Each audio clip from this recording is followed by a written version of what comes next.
Get that style check. Put it in pockets till I get back. What's up, guys? JohnOrigins here. Today, got a Pokemon X and Y Wi-Fi battle. Oh yeah, we're back with the UU tier against SeaSlug. Oh yeah, go check out SeaSlug, his link will be in the description. And also check out Mike, aka Mystical, because he improved his quality. He's mastered the 3D recording art. So gonna be pumping out them beautiful recordings. And he also does my CC for me. What a nice guy. So go check him out, his link will be in the description. Like I said, UU match against SeaSlug, and I'm using my hyper offense team that I used in the PS Live once.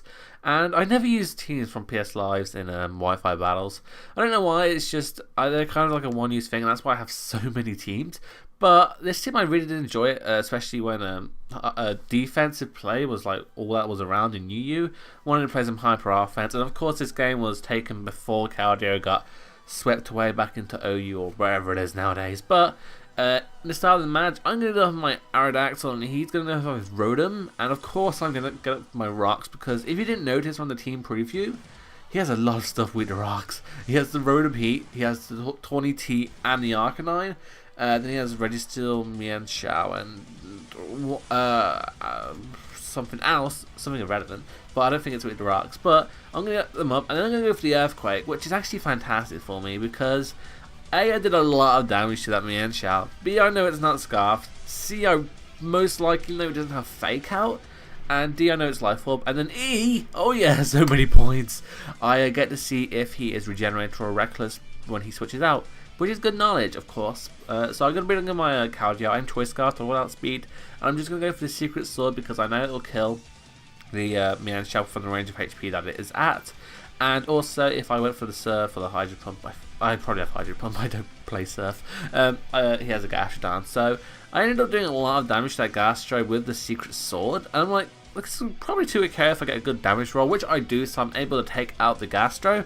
But then it gives him a free switch into this guy. Tawny T is here. And I'm like, well, shit, what the hell do I have to take a Hurricane? And I'm like, yo, I have an Entei. I have the Assault Vest, and makes me bulky, very bulky. Entei has pretty good natural bulk as it is. Being though it's a legendary, oh my god, some of these legendaries. And I take it really well. It doesn't do too much to me, and after the U-turn, it doesn't even take me down to half, which is good. And then I can go for a Stone Edge, because I didn't think he'd switch out. Maybe he wanted to go for some Confusion Hacks. I don't know. But he ends up bringing the Mienshao, and I'm just going to go for the Stone Edge, like I said. And I miss! I'm like, pow, bitch! Slap me in the face, why don't you? As you can see, I go for the Extreme Speed, and if I hit that Stone Edge, I would have been able to kill the Mienshao, which is such a pain, because my Ampharos would not appreciate a high jump kick. I know that much for a fact. But anyway, it's a shame I lost my Entei, but I still have things for stuff like his Registeel, which could prove a problem, and he does have like Rotom Heat and Arcanine to resist my Fire type stab, so it's not a huge deal. And on the double down, we both bring in our fastest guys, mine being Choice Scarf Caldio. I'm going to go for the Icy Wind. It doesn't quite kill the Tawny, and I'm going to die to a Hurricane, but it does leave him to the point where I can bring in my Nidoking and just Revenge Kill because I'll be faster than it. As like I said, I didn't bring in the Nidoking. I am a physical Nidoking, as we all know. I'm going to go for that Poison Jab and knock out the Tawny. And here, Slug makes a very weird play. He brings that Alphonse, the Registeel. But then switches out into his Arcanine. And I'm like, what are you doing, sir? I think it's because he maybe thought I was Choice Scarfed or maybe Choice Banded. So I would have switched out, going into my Celebi to take any sort of Thunder Wave. So he goes into his Entei, Arcanine expecting that, but I'm just going to go straight for the Earthquake, and I do a lot of damage. That was a -1, ladies and gentlemen. Nidoking physical is very powerful. It did get the attack boost in 6th gen, so it is very viable, as I can just finish him off with the Poison Jab. That Extreme Speed doesn't do all too much to me, and I'm looking at a comfortable range of HP, which is good. But Rotom does come in. I'm pretty scared of him being Choice Scarf. I actually know he's Choice Scarf because he did outspeed my Aerodactyl. So I'm going to switch out, leave the field, and basically go into my Celebi as Death Fodder. I do not need my Celebi around. Celebi is useless as always. But I live, fucking bugger. I want to die, please. Let me die, Celebi. Let you die, please die.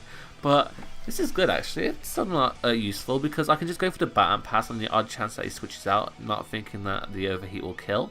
And I can get some lovely, jubbly switch advantage. So I am going to go Batman pass. Celebi's going to leave the field to be used as useful death fodder later. And I can go into my nidoking and hopefully kill it off with an Earthquake or a superpower. I believe if I go for the superpower on the off chance that he does bring in his Rotom H, and that would be annoying for me. It's still super effective. It should do a lot of damage to the point when Ampharos' Focus Blast will be able to revenge kill him. So that's what I do. Superpower does over half, and he's just going to try and kill me off with a Body Slam. I did get the -1 in defense, but I am still able to live, and I'm hoping to just go for the Earthquake, knock him out, finish off the Register, because it could prove difficult to deal with if it's at too much of HP. But he does bring out his Rotom. I do make the obvious play, go for the Earthquake, try and get some stab damage onto that Register. It doesn't work out for me, and I do want this nidoking though, so I'm like, you know what? I'm going to sack the most useless player on my team. Celebi, you can leave the field. And yep, Celebi dies. Thank God for that. Oh my God, it's beautiful. Look at it die. That's the most elegant thing about Celebi, leaving the field. Get out of here, son. And I can just bring in my Ampharos, get up the Mega, and try and destroy and sweep the rest of his team with Agility. Agility Mega Ampharos. I enjoy it. It's a very good Pokemon in UU.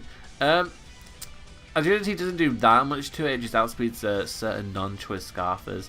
It doesn't particularly outspeed Scarfers over like by 80 something. I don't know specifically. I know for a fact, you'll find out later in a second, that it doesn't outspeed Rotom H's that choice Scarf, so that's one thing you gotta consider. But it does outspeed some of the faster things that aren't choice Scarf, which is very useful in the UU tier. There's not that many fast Pokemon. There's Crobat, Tawny, Mega Manectric, stuff like that.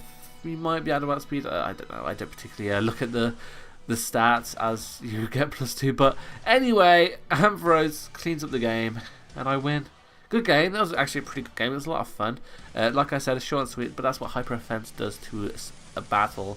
Well, it's kind of Hyper Offense. Celebi doesn't really count. But yeah, that's the game, guys. If you enjoyed it, leave a comment, rate, comment. What? Oh, I messed it up.